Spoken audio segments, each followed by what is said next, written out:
Hi guys, thanks मेरे previous videos को देखने के लिए, उन्हें लाइक करने के लिए और मेरे चैनल को सब्सक्राइब करने के लिए। आज के इस सेगमेंट में हम लोग डिस्कस करेंगे काइनेटिक एनर्जी और potential energy. Yes guys, kinetic energy और potential energy K is equal to half mv² और potential energy is equal to mgh। ये होता है, ये हम सबको मालूम है, लेकिन कहाँ से आया? So today we will discuss its derivation. So watch it out. क्या है काइनेटिक एनर्जी? काइनेटिक एनर्जी निकालने के लिए हमें पता है कि energy is equal to force into displacement होता है। S is for displacement.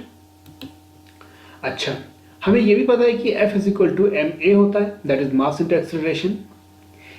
हमें यह भी पता है कि हमने थर्ड इक्वेशन ऑफ मोशन से हमें पता है कि v² is equal to u² plus 2as होगा।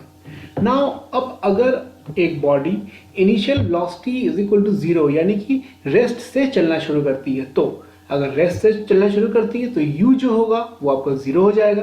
तो बचेगा क्या आपके पास friends? That is v² is equal to 0 plus 2s, that is v² is equal to 2s। तो यहां से s की वैल्यू क्या निकलेगी? s इज इक्वल टू निकलेगा v² अपॉन 2a। ये इसको हमने लेट कर लिया थर्ड इक्वेशन। नाउ अब मेन स्टेप है। अब हमें क्या करना है? इक्वेशन सेकंड और थर्ड में से हमने जो वैल्यूज निकाली उन वैल्यूज को हमें इक्वेशन फर्स्ट में पुट कर देना है। सो पुट करने पे क्या मिला?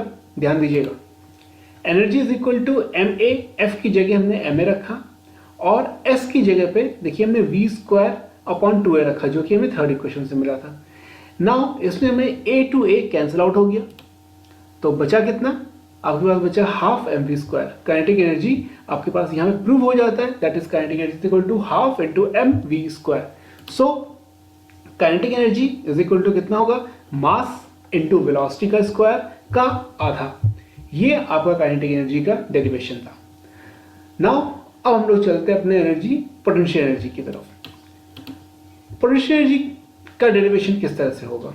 सिंपल है, हमें पता है कि energy is equal to force into displacement होता है। अच्छा, अब अगर हम लोग एक वर्टिकल मोशन लें, वर्टिकल मोशन यानी कि कोई बॉडी ऊपर से नीचे या नीचे से ऊपर जा रही है, तो उस केस में आपका फोर्स कितना हो जाएगा? Force is equal to m into g, mass and g is acceleration due to gravity, that is 9.8 या फिर 10, अकॉर्डिंग टू क्वेश्चन इसकी वैल्यू चेंज होती रहती है। नाउ और वर्टिकल मोशन में हमारा s जो होगा वो क्या होगा? h हो जाएगा।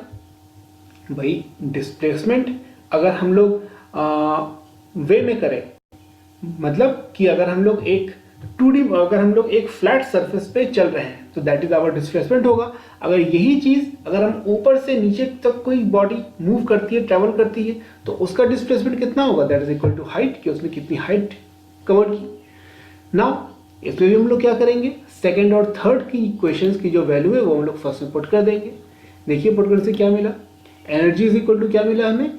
दैट इज F की जगह में रखा है mg और S की जगह रखा h, तो यहाँ आपका पोटेंशियल एनर्जी प्रूव हो जाता है, दैट इज mgh। तो ये थे फ्रेंड्स आपके काइनेटिक एनर्जी और पोटेंशियल एनर्जी के डेरिवेशंस।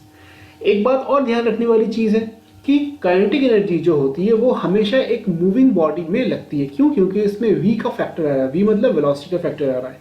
बट पोटेंशियल एनर्जी कहाँ लगेगी? पोटेंशियल एनर्जी हमेशा एक रुकी हुई बॉडी में रहेगी।